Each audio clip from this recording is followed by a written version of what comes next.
Bullshit, bullshit, bullshit. All this guy ever does is BS.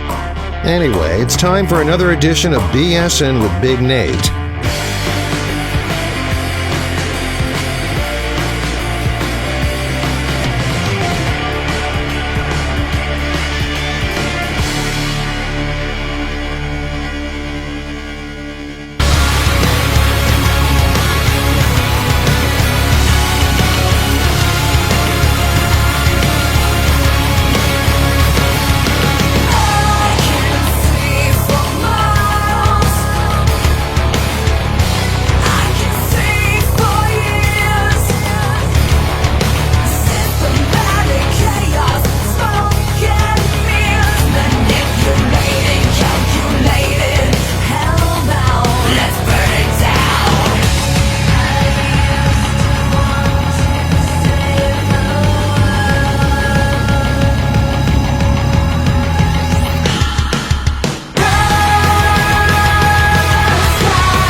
That was Gabriel in the Apocalypse, Systematic Chaos.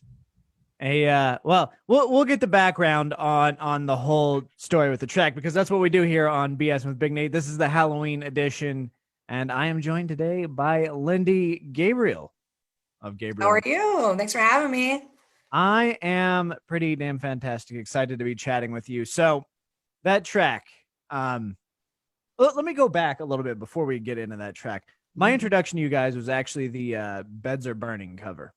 Awesome. Which is, I was going through this weird phase where I was listening to a ton of Midnight Oil. So I really like Beds Are Burning. That was kind of the track that ended up getting me on that Midnight Oil train. And I wonder what it would sound like with a more traditional voice, we'll say. And I mean, it just really stood out. So it's fun all this time later to actually be talking to you, but we're not here to talk about that. I just wanted to give that background. Systematic Chaos. There was some involvement in that track with another musician. So you want to give me the background on this version of Systematic Chaos? Yeah, so this version is the Burn It Down remix, and Rick Thomas Stitch from Mushroom Head did the remix. And basically, with COVID and everything, our record Alpha Bionic, which is still a pretty new record, but us going out and supporting it was cut short because, we can't tour right now. And so we're like, what can we do to kind of breathe new life into the record and still, grab people's attention and still release content during this time? And so we decided to do a remix EP. So right now we're just doing singles from the EP until we release the whole EP. But that's like the first single we released off of it.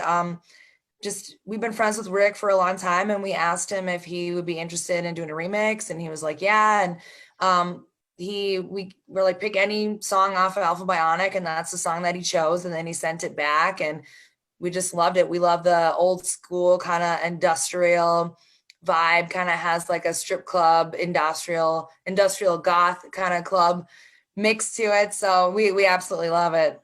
I mean, it definitely hits that industrial niche. It almost sounds like something like I know you said you've known Stitch for a while.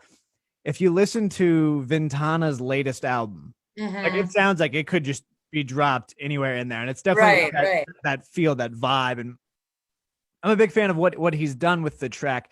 How long was the turnaround on that? Like you reach out to Rick and are like, hey, you want to do it? And then it was pretty quick, actually. I'm trying to think, because we asked him to do it a while ago before COVID kind of started, because we were thinking about doing a remix. So we kind of started on it. And then once the whole COVID thing done, they were like, okay, this is the next step we're going to take,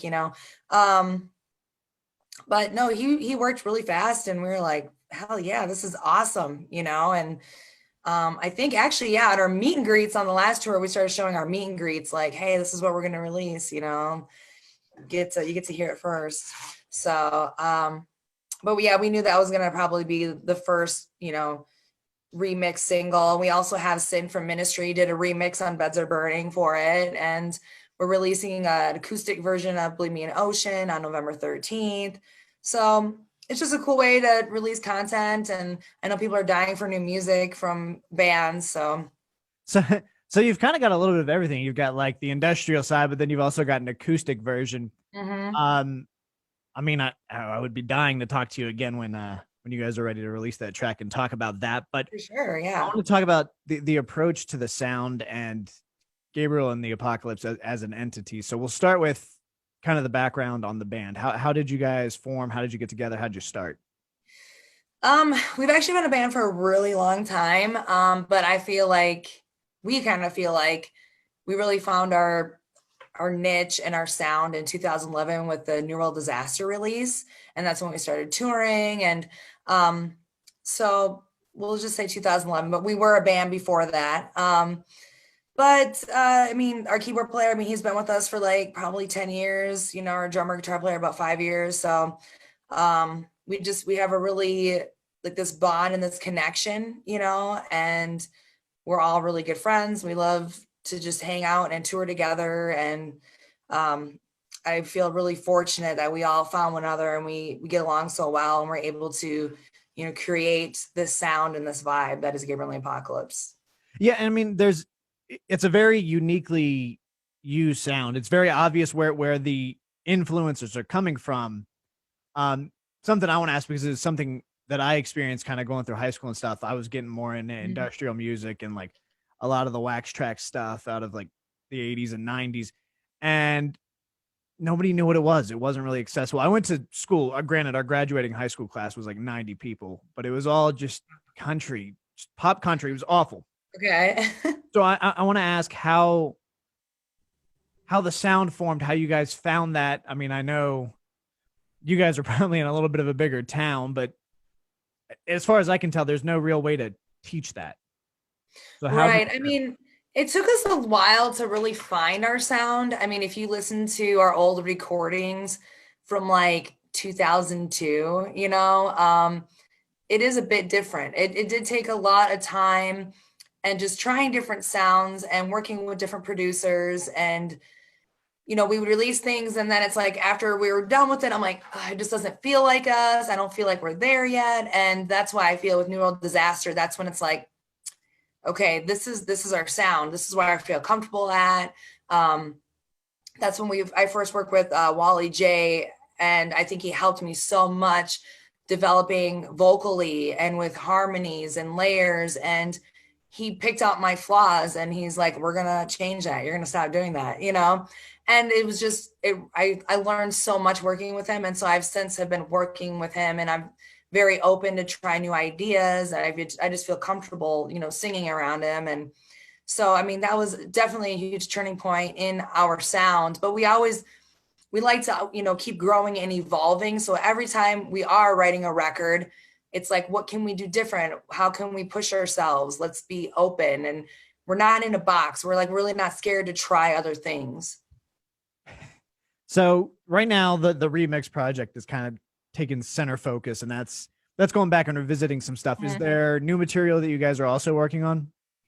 We are. I mean, it's in the very early stages, but I met with, the guys yesterday, and, we're talking about the remix and EP and releasing that, and then just talking about, okay, we're going to start recording new music and music videos and just kind of have it in our back pocket. So hopefully when things get back to normal, like we'll be ready to just kick ass and go balls to the wall with everything and just be prepared and be able to drop singles and videos right away. That's kind of like a frequent conversation topic is, yes, bands right now find themselves in not a great place from a standpoint of, itching to get out and do stuff and make stuff happen. However, I mean, and it sounds like you guys are doing this, but if you position yourself right and work on building all this stuff up, you're ready, you're reinvigorated, ready to rock, and at a time when you're going to be ready to get out there. I want to ask a little more about this remix EP. Do we have a release date and a title? It's going to be Alpha Transcendence. So, it still has the Alpha Bionic vibe, obviously, and we wanted to just basically, it's like the next chapter. And it's going to be in January. We don't have an exact date, but as I said, we're going to be releasing the acoustic remix November 13th, and we'll probably release another single after that before we actually release the EP. Excellent. That's exciting here. And of course, there is a video for the Systematic Chaos remix, and definitely want people to go check that out.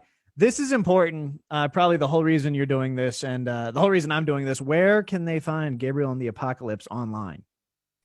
GabrielApocalypse.com. That's probably the best one. I mean, because it has our store, and we always update everything on there.